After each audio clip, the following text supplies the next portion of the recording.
astronomiju un uzrakstīja šādu monogrāfiju par saviem līdzekļiem izdeva.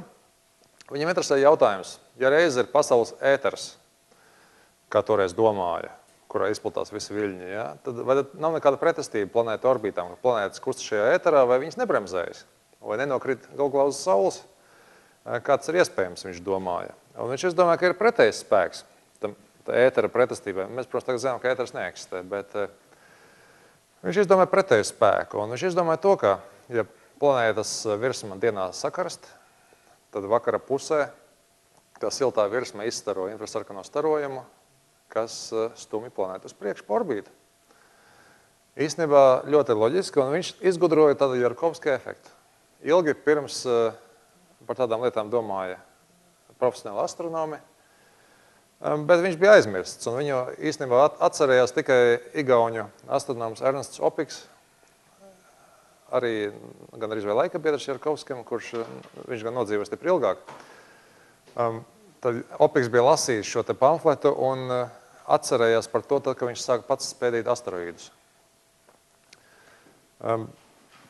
Tad Jarkovskis pats nezinādams izdarīja lielu astronomisku atklājumu, lai gan uz pilnīgi nepareiziem teorētiskiem pamatiem.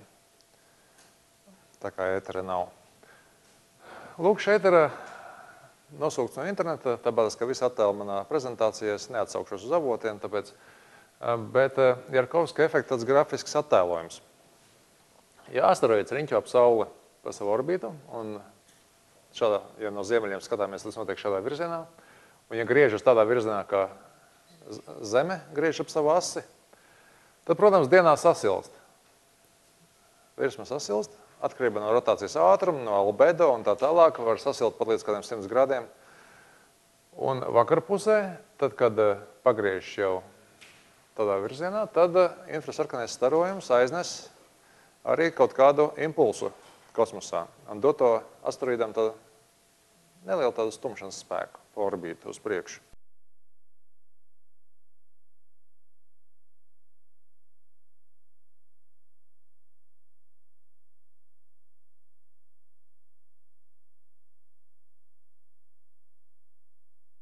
Vakaram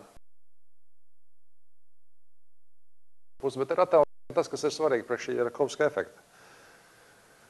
Proti, ka no tiem miligramus kvadrātmetru tā visa gaismas spiediena, kam īstenībā nav nekāda iespēja uz orbīti, jo tas notiek virzienā no Saules, tas notiek perpendikulāri orbītē, tad tas neietekmē orbītu. Bet kaut kādi procenti vakarā izstaro kā infrasarkanais starojums. Un tie procenti tātad ir kaut kāda mikrogramu desmiti, varbūt mikrogramu uz kvadrātmetru, un tas niecīgais spiedieniņš, kas ir varbūt apmēram 100 gramus kvadrātkilometru, tad spiež ar asteroīdu uz priekšu pa orbītu. Un ko, protams, varētu ietekmēt tādi 100 gramus kvadrātkilometru. Nu, neko daudz. Vienīgais ir laika faktors, ka asteroīdi riņķo ap Sauli miljoniem gadu un miljardiem gadu un sakrājas tas efekts. Tad vienā gadā tas neko daudz neietekmē, bet, ja tas notiek miljonam, miljardiem gadu, tad tas ietekmē orbītu.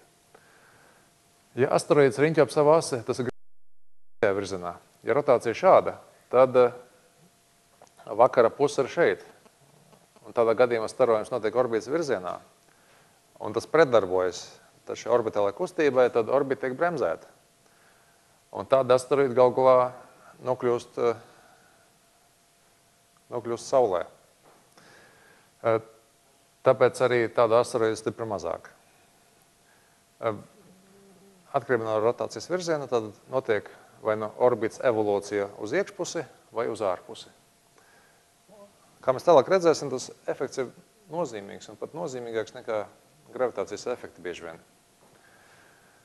Pirmais tāds novērojumos tāds pierādījums tika atrasts 3. gadā, Skyne teleskopu, 4. gadā nopublicēja, bet 3. gadā notika pētījumi. Mazs asteroīds Golevka, te ir modelis, kāda tā forma ir. Apmēram 560 metru diametrā tā, ja viņam vispār kaut ko līdzīgi diametram varam atrast kaut kur. Šis mazais asteroīds ir novērots vairākas reizes ar radāru, jo tas ir Zemē tuvais asteroīds, kas pārlido Zemē kaut kādu pāris miljonu kilometru attālumā šad un tad. Un ir spēcīgs radārs Arecibo Puerto Rico, kas 300 metru diametra tāds stacionārs šķīvs iebūvēts vienā lielā bedrē. Un tas radārs ieguva šī asteroīda attēlus, tāpat kā daudz citu asteroīdu attēlus, kas pārlido nelielu attālumā Zemi. Un, protams, no attēliem var noteikt rotāciju un formu. Tas augšā uzzīmētais tas formas modelis, vai tas ir izveidots un nofotografēts, tas ir veidots pēc radāra attēliem. Un, ja zina rotāciju un formu, tad, protams, var pētīt daudz citas lietas un arī ļoti precīzi pozīcijas zināma. Un izrādījās, ka no 91. gada līdz 2003. gadam asteroīds bija pa 15 kilometriem novirzies no sagaidāmās pozīcijas. Tik precīzi radāru zondējot asteroīdus, protams, iespējams arī ļoti precīzi paredzēt, kur tiem jābūt ir pēc gadiem, desmitiem un simtiem un tā tālāk. Un pozīcija neatbilda. Un toreiz jau tā hipotēze bija izteikta, ka Jarkovska efekts varētu ietekmēt orbītas. Un šeit bija eksperimentāls pierādījums. Tas pirmais precīzais pierādījums. Ja neskaita pirms te vēl ar pavadoņiem dažus eksperimentus, kur arī tas Jarkovska efekts tika novērots, bet pavadonis ir pavadonis un asteroīds ir kaut kas cits. Tātad efekts ir reāls. Ir vēl arī sezonālais Jarkovska efekts, kas ir vājāks. Un nākošo slaidā redzēsim, pie kāda asteroīda izmēra, cik liels efekts kuram ir. Pirmais ir diennakts efekts, ko es jau drusciņi apstāstīju, un sezonālais efekts ir tāds, ka, piemēram, ja ir asteroīds ar rotācijas asi tuvu pie orbitas plaknes, tad, protams, ir ekstrēmas sezonas uz tā asteroīda. Ir gada laiki, piemēram, ir dienvidu polarā vasara. Sasils dienvidu puslode, un pēc tam tā dienvidu puslode šeit izstaro infrasarkanos starus. Un tādā veidā bremzē orbītu. Tad šeit ar to pultiņu apzīmēts tas kopējais nevis spēks, bet tas efekts uz orbītu. Tad notiek šeit bremzējas orbīta, un tālāk sasils ziemeļu puslode, un atkal bremzējas orbīta. Un tad 2 reizes gadā šis asteroīds piedzīvo tādu bremzēšanās spēku, kas orbītu kopumā samazina, arī var ietekmēt formu, un tāds arī eksistē. Lai gan tas ir vājāks nekā diennakts efekts. Ir sevišķi lieliem asteroīdiem un maziem asteroīdiem. Tad šeit ir diennakts efekts. Atkarība no asteroīda lieluma. Jo lielāks efekts, jo lielāks asteroīds, jo, protams, tas spiediens uz kvadrātkilometru ir relatīvi mazāks. Jo tā virsmas laukums pret asteroīdu masu, jo lielāks asteroīds, jo mazāks. Ir daudz grūtāk pastumt 50 kilometrīgu asteroīdu nekā 1 kilometru asteroīdu ar šādiem efektiem. Tāpēc arī, jo lielāks asteroīds, jo mazāks ir diennakts Jarkovska efekts. Un te ir redzams arī atkarībā no tā, cik tālu asteroīdu joslā tas atrodas. Protams, jo tālāk no Saules, jo efekts ir vājāks. Sezonālais efekts. Izrādās visstiprākais ir kā 20 metru diametrā asteroīds. Un to var saprast tā, un tas ir teorētisks modelis, un, protams, tas ir balstīts uz šādu pieņēmumu, ka izsilsta viscauri asteroīds. Ja tam ir, piemēram, dienvidu polārā vasara, un asteroīds ir tikai 10 metru liels, tad tas dienvidu pols, kas viņam sasils, izsilda cauri visu asteroīdu, un tāpēc īstenībā tas efekts ir jau stipri mazāks. Tad šeit maziem asteroīdiem ir mazāks sezonālais efekts, un ļoti lieliem, protams, arī mazāks, tāpēc, ka tur vienkārši milzīga masa, ko nevar izkustināt. Sasummējot abus kopā, te iznāk tas summārais Jarkovska efekts, un te ir tas, kā orbītas ietekmējas par cik astronomiskajām vienībām uz 1 miljonu gadu. Tātad, ja mums ir 10 metrīgs asteroīds, tad miljonā gadu par 0,01 astronomisko vienību. Tad 100 miljonos gadu tas iespirālēs iekšā Saulē, ja griežas pretēji orbitas virzienam. Vai otrādi, ja griežas saskaņā orbitas virzienu, tad aizspirālēs prom līdz Jupiteram, un tad tur notiks visāds arī lietas. Vai tiks izmests no Saules sistēmas, vai viss, kas var gadīties, vai trāpīt Jupiteram arī. Tā evolucionē asteroīdi, protams, citos laika mērogos nekā mēs. Jarkovskis, protams, bija tas pirmais, vissvarīgākais cilvēks, pēc kur tas viss tiek nosaukts, bet ir daudz citu astronomu, kas šo nodarbojušies, un viņi sakabināja savus vārdus ķēdītēs. Ne, to neizdarīja, viņi paši to izdarīja. Vēl viens cits astronoms 2000. gadā, kas sakabināja šos svarīgākos vārdus ķēdītē un izdomāja tādu Yorp efektu, kam ir sava līdzība ar Jarkovska efektu. Te ir no Krievu Wikipēdijas paņemta bilde, jo Angļu Wikipēdijā viņas nebija. Ideja tāda, ka arī paša asteroīda rotācija tas ietekmē. Pirms tam mēs runājam par orbītām. Šeit siltums starojums ietekmē rotāciju. Te tā, visvienkāršākais schematiskajā veidā mēģināts paskaidrot, ka tāds kā reaktīvais spēks darbojas uz asteroīdu un tāpēc rotācija mainās. Īstenībā nav tik vienkārši, jo šis te pats kalns, kad atradīsies otrā pusē, tad saule viņu sildīs no otras puses, ja, un tad atkal būs spēks pretējā puse. Tur ir diezgan sarežģīti. Tur īstenībā vislielākais Yorp efekts rodas no tā, ka šis siltums starojums no šī punkta atstarojas pret to kalnu tādās vietās topogrāfiskās, kur ir tā kā siltums starojums no virsmas sasniedz kaut kādas izciļņus virsmā un tā.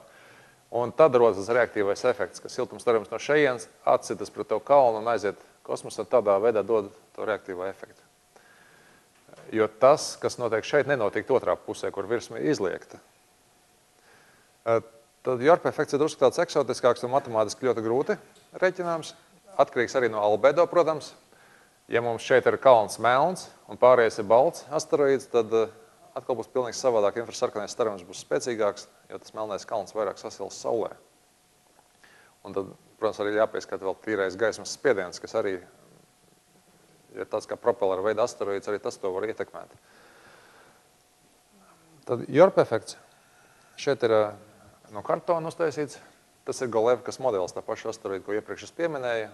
Kartona modelis pēc radāra datiem. Un lūk, šis ir gandrīz vai propellera formas asteroīds. Tā tas ir gadījies, ka viegli novērojamais Golevka ir tādiem izciļņiem, tā kā propellers. Un tam arī tika novērots šis te rotācijas izmaiņas. Jo varēja paredzēt no radāra novērojumiem 91. gadā, kādam būtu jābūt ne no rotācijas ātrumam, to tā nevar pamanīt dažos gados, bet fāzei, ka vajadzēja būt notikušām tik un tik rotācijām, un tur bija par kādiem grādiem vairāk aizrotējis šajā laikā. Tad tās niecīgas ātruma izmaiņas varēja novērot, un tad Yorp efekts arī ir reāls un strādā. Bet netieši var daudz vairāk zinātnes uztaisīt nekā no viena asteroīda, kur vajadzīgs milzīgs radārs, lai to novērotu. Var vērot tādas lietas kā gaismas līkne. Asteroīds, protams, rotējot, mainās gaišāks, tumšāks, un tas ir ļoti viegli novērojams. To arī Latvijā noteikti astronomi darījuši daudz, un to var izdarīt arī pat amatieris. Un šeit ir Zemē tuvi asteroīdi. Tā rotācijas periods stundās, tad 0,1 stundas ir 6 minūtes. Te ir pusminūte. Tad ļoti mazi asteroīdi pat mazākā minūte apgriež ap savu asi. Redzams, ka lielākiem asteroīdiem rotācija lēnāka. Un tas ir saprotams tā, ka, ja rotācija ir ātrāk par kādām 2 stundām, kas atbilst tādam tipiskam orbitālam periodam ap asteroīdu, tad sāks akmeņi no asteroīda atdalīties, aiziet orbītā ap to.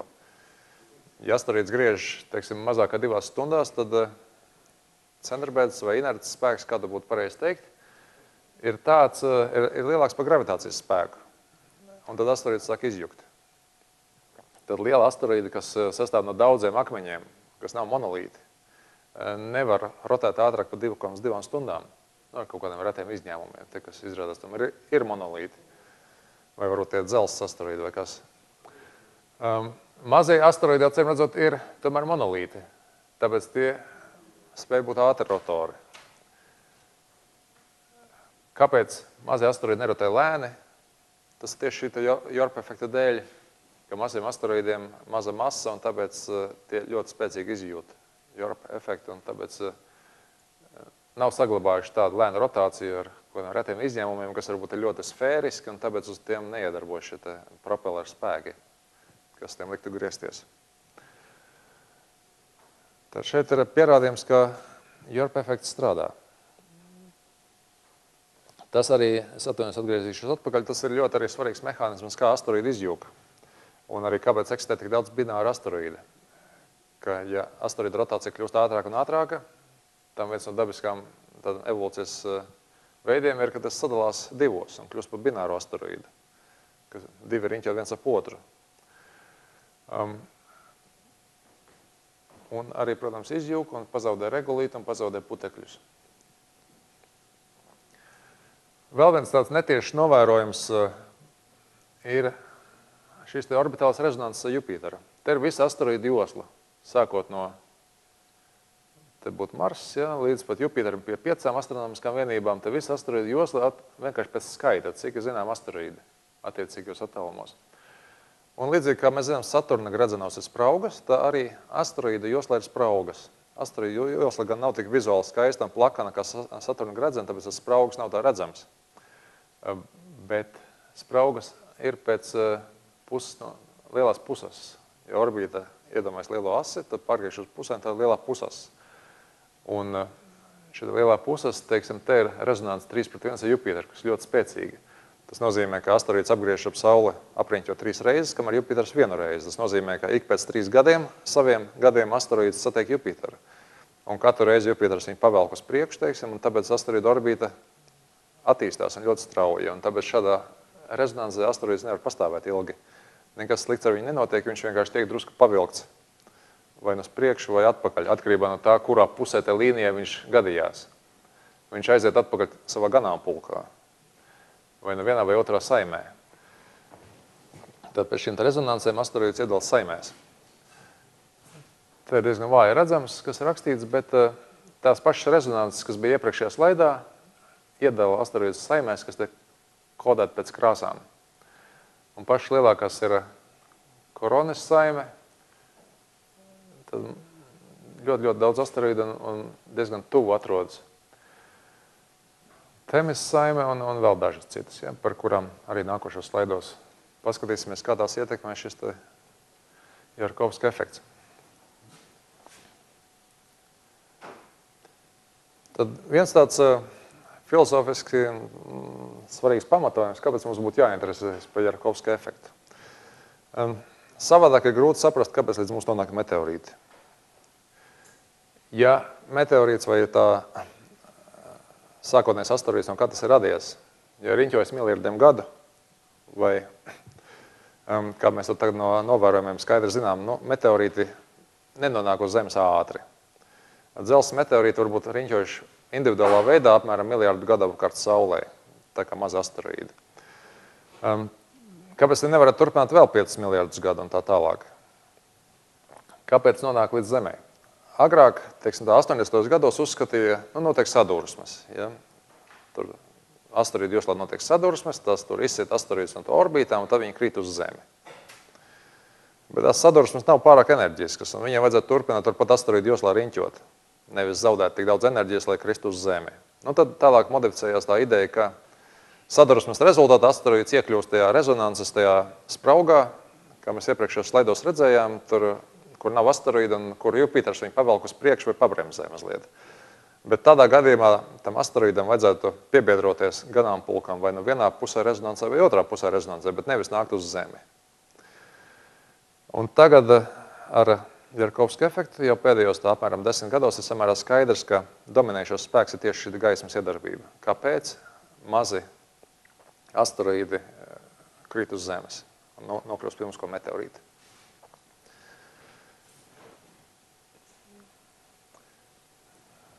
Tad mazie nokļūst pie mums kā meteorīti, lielie mūs vienkārši riņķo garām un biedē mūs.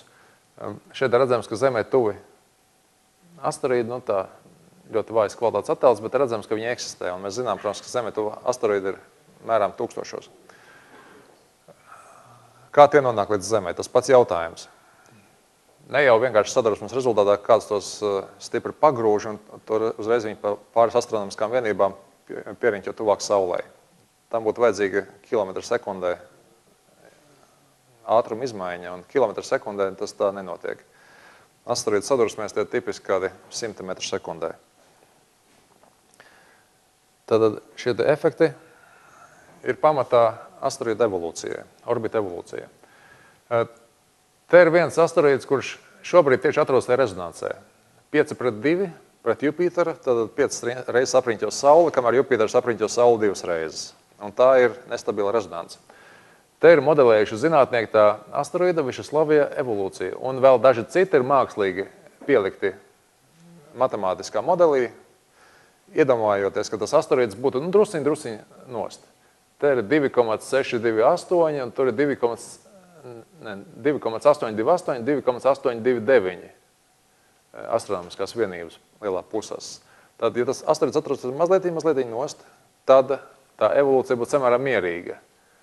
Tā Jarkovska efekta dēļ tas pamazām nāktu tuvāk Saulei, 10 miljonu gadu, un tad iekļūst tajā rezonansē. Tātad Višeslavijas atrašanos šajā rezonansē nevar izskaidrot savādāk, kā vienīgi, ka tā ir lēnām braukusi lejā, Jarkovska efekta dēļ, kamēr iekļuvuši šajā rezonansē, un tur to sāk stumdīt Jupiters.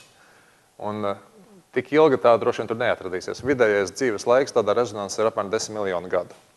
Un pēc tam notiks kaut kāda mežonīgas orbītas izmaiņas, un iespējams tā kļūst par Zemes orbītu krustojušu asteroīdu.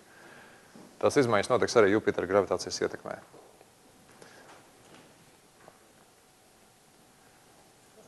Te ir daudz vairāk asteroīdu, 4000 dažādi asteroīdi modelēti ir, un arī to evolūcija. Tad daži no viņiem ļoti tā mierīgi evolūcionē, daži riķa tuvāk Saulē. Tas ir datoru modelis, tas ir miljonos gadu. Te ir 100 miljoni, 200 miljoni, 300 miljoni. Tas nav reāli novērojami. Bet daži no tiem, atkarībā no, arī noteikti no formas un no rotācijas, var evolūcionēt diezgan mežonīgi. Un tad daži vispār izlēc laukā un aiziet pie Jupitera vai iespējams arī nokrīt Saulē kāds ar laiku. Tātad šāda datoru modeļi, kas agrāk balsties tikai uz gravitāciju, tagad ietver arī optiskos efektus. Te ir tas pats modelis citās koordinātēs attēlots, kur ir ekscentricitāte un lielā pusas. Tad notiek arī mežonīgas ekskursijas uz ekscentricitāti, aiziet stipri ekscentriskās orbītās, un tieši tas ir tas, kas var novest līdz Zemē.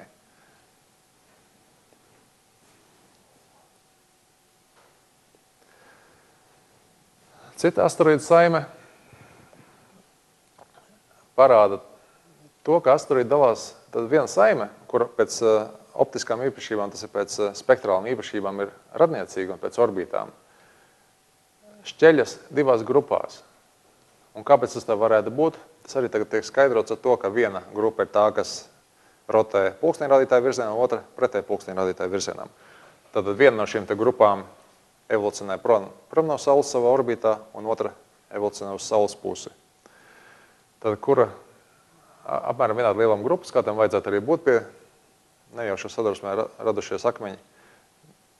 Un te ir citās koordinātēs, te uz leju tas virziens, kā būtu gaidām tā Jarkovska efekta evolūcija, un tieši tā arī tā saime izplešas. Tā saime, kas sākumā bija ļoti kompakta, jo ja liela tad akmeņa čupa sadurs ar otru akmeņa čupu un vienkārši lēnām pašķīst, tie būtu kā 10 metru sekundē varbūt, un te jau ir starpība jau ir mēram 100 metru sekundē.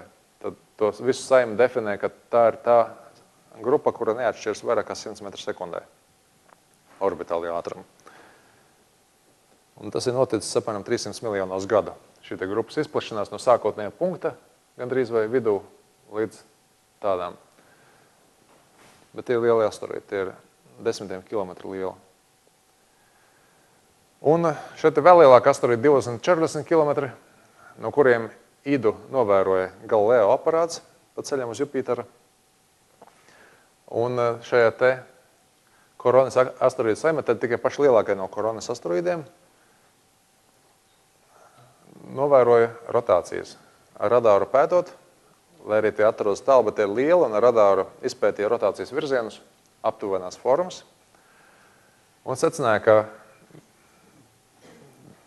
apmēram puse no tiem rotācijas asas ir uz vienu pusi, un apmēram otrai pusē uz otru pusi.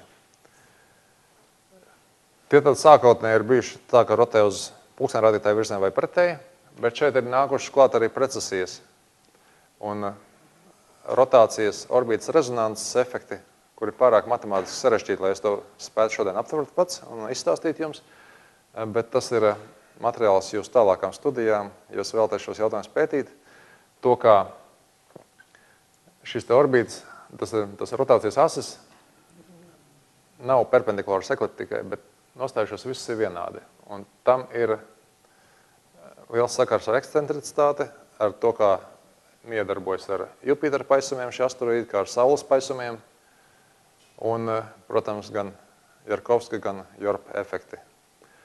Tad tas nav nejauši. Tas, ka šiem te 6 lielākajiem ir uz vienu pusi ass, un tiem uz otru pusi ass, tas ir divas grupas, kuras no sākotnējas rotācijas vai viņi sākotnēji bijuši pa labi vai pa kreisi rotējuši, un 100 miljonu gadu ir norientējušies tā. Arī ātruma atšķiras. Tie, kas rotē orbitas virzienā, tiem ir diennakts ilgums lielāks, un tiem, kas pretē, tiem ir īsāks. Tas arī viss, ko es šodien savācu no interneta pa tēmu. Tam ir praktisks izmantojums arī tāds, ka, ja mums būtu kāda asteroīda orbīta jāietekmē, tad to var izdarīt ar aerosolu krāsu, radot šo Jorpa efektu rotācijas vai radot Jarkovska efektu, kas orbīta maina. Un, protams, Jarkovska efekts ir atkarīgs no rotācijas, tad visi šie efekti jāņem vērā. Izmainot albedo, var arī asteroīda orbītu ietekmēti. Ja ņemam vērā Golevkas piemēru, kur pa 15 kilometriem 12 gados novirzījās atrašanās vieta, tad tas efekts pietiekami liels, lai, ja mēs tagad paredzētu, ka, piemēram, pēc 80 gadiem kāds asteroīds mūs apdraud, tad varētu nokrāsot un novērst briesmas. Bet tā ir tāda tālredzība, kas mūsdienās vairs nav modē. Tas man viss, kādi jautājumi ir. Jā. Es saprotu, ka tie efekti ir salīdzinoši niecīgi uz lielajiem objektiem, bet vai visiem tas siltums, tas investorplanetārija aktīvais efekts ietekmē arī Mēnesi? Mēnesi, tas rotāciju nevar ietekmēt, ja Mēnesis ir nostājies Zemes gravitācijas laukā ar smagāko pusi pret mums, un to izkustināt prasīt milzīgu spēku. Tas ir tā kā svārsts, kurš atrodas tajā nulles pozīcijā, viņi varbūt drusku varētu iesvārstīt, bet nekādā gadījumā pagriezt kājām gaisā. Orbītu. Nu, teorētiski, protams, Mēnesis riņķo ap Zemi tādā pašā virzienā kā ap Sauli. Mēs riņķojam visi kopā. Tādā veidā var teikt, ka Jarkovska efekts drusciņi paplašina mūsu orbītu. Bet tas būtu mērāms kaut kādos milimetros uz miljonu gadu vai centimetros. Tas nav izmērīts pagaidām. Tāda ambīcija nav. Vēl viens jautājums. Tur bija aprēķini, par cik tur miljonus gadu krīt tās orbītas uz leju. Vai nav tā, ka tie grafiki, viņi nav, tagad ģeometriskā progresijā neīdi, jo viņš jau iet tuvāk Saulē, viņš jau vairāk portās no Saules. Jā, bet tur tā asa nebija tik plaša. Tad asa bija kaut kā no 3,2 līdz 3,3 astronomiskām vienībām. Tur tas efekts, tas līkums neizpaustos. Tur, kur bija tie daudzie modeļi, tur bija ņemta vērā dažāda rotācija, tur dažāds albedo un tā, vai arī tas viss, tie faktori spēlē viens ar otru kopā. Pēdējais jautājums par šīto tēmu, kad apkrāsot viņas ar aerosolis. Bet dzirdēs vairākas reizes, cik tad viņi ir gaiši pie ķermeņa un par cik mēs to varam izmainīt to albedo. Ja mēs 20 gados iegūstam... Tipiskais albedo ir maz, ap 10%. Mēs zinām, ka Mēnesim ir 7%, vai ne? Albedo, vai es nekļūdos. Tad šie ir diezgan tumši akmeņi. Un tam būtu liels efekts, ja nokrāso baltu. Vairāk nekā 15 gadi, 15 kilometri, 12 gados. Nu, redziet, ar tiem kilometriem ir tā, ka ja mēs paredzam, ka tas asteroīds pēc 30 gadiem atkal pāries tuvu Zemē garām, un tie 15 kilometri var izdarīt milzīgu starpību. Ja tas koridors, pa kuru asteroīdam jāiziet, lai viņš pēc tam vēl pēc 30 gadiem trāpītu Zemē, tas koridors ir tikai 100 metru mērāms. Tad, ja asteroīds vairākas reizes satiekas uz Zemi, mēs zinām, ka viņš reiķinot atpakaļ orbīti ir saticies uz Zemi un atkal satiksies. Un ja šajā reizē, kad viņš paiet garām Zemē, Ja viņš paiet pa 15 km tuvāk, piemēram, vai tālāk, vai ātrāk, vai vēlāk, vai uz ziemeļiem, vai uz dienvidiem, tas jau ietekmē to, pa kādu koridoru viņš ies nākošajā reizē. Un tie efekti ļoti saskaitās. Bet arī, protams, ir ļoti precīzi jāzina tā asteroīda trajektorija. Kaut kādus lazera reflektorus var uzstādīt vai teiksim, radio raidītājus, lai viņa noteikti precīzi līdz centimetram, kur viņš lido, un tad var izrēķināt to. Īstenībā, jo šā nenoteiktība ir lielāka, jo vairāk iespējas ir ietekmēt. Tādas lietas kā mēnesis orbīta, kas ir ļoti noteikti un precīzi paredzama, tās mēs ietekmēt nevaram. Bet tur, kur ir haosa elementi, tā kā asteroīda orbītās, tur ir drusku piebikstot pareizajos brīžos, var ietekmēt ļoti spēcīgi.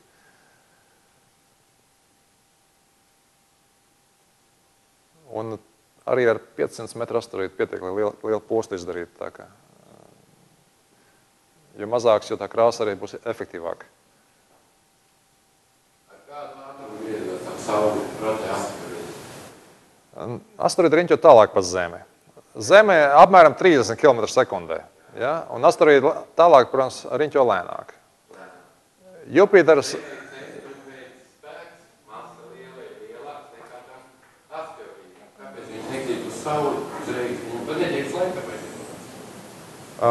Jo orbita tālāka, jo Saule pievelk vājāk. Un tad nav tik ātri jākustas, lai noturētos orbītā. Jupiters riņķo kāds 12 km sekundē, Zeme 30 km sekundē. Ja? Tad asteroīdi būs pa vidu kaut kur. Jūs teicāt, ar ko atšķirās ēters no melnās matērijas? Ēters ir ļoti, ļoti stingrs materiāls, kurā izplatās gaismas viļņi. Un tas bija kaut kas pilnīgi teorētiski pretruna. Ja? Tas bija hipotētiski. Melnā matērija ir difūza. Melnā matērija ar gaismu nemiedarbojas. Es par melnās matērijas jautājumu negribu runāt, es neesmu to sagatavojis. Noteikti ir daudz cita entuziasti. Kas izdomāja melno matēriju, ja, nosaukumu, tas ir slagvielās. Jo ēters ir praktiski tas pats, ja tāpēc fiziskā darbība. Nu jā, tā kā ar ēteru, nevis ēteris, bet ēters, tā kā ar ēteru tas stāsts beidzās diezgan muļķīgi, ka izrādīs, ka tāda nav, tad neviens negribēja otrais to pašu vārdu lietot. Nē, vienkārši nav pareizi. Tas Michaels un Morley eksperiments nepareizi secināja, tur ir izdarīts. Nav tā eksperimenta rezultāts. Labi. Ir iespējami, protams, dažādas interpretācijas, bet tā nav man tēma.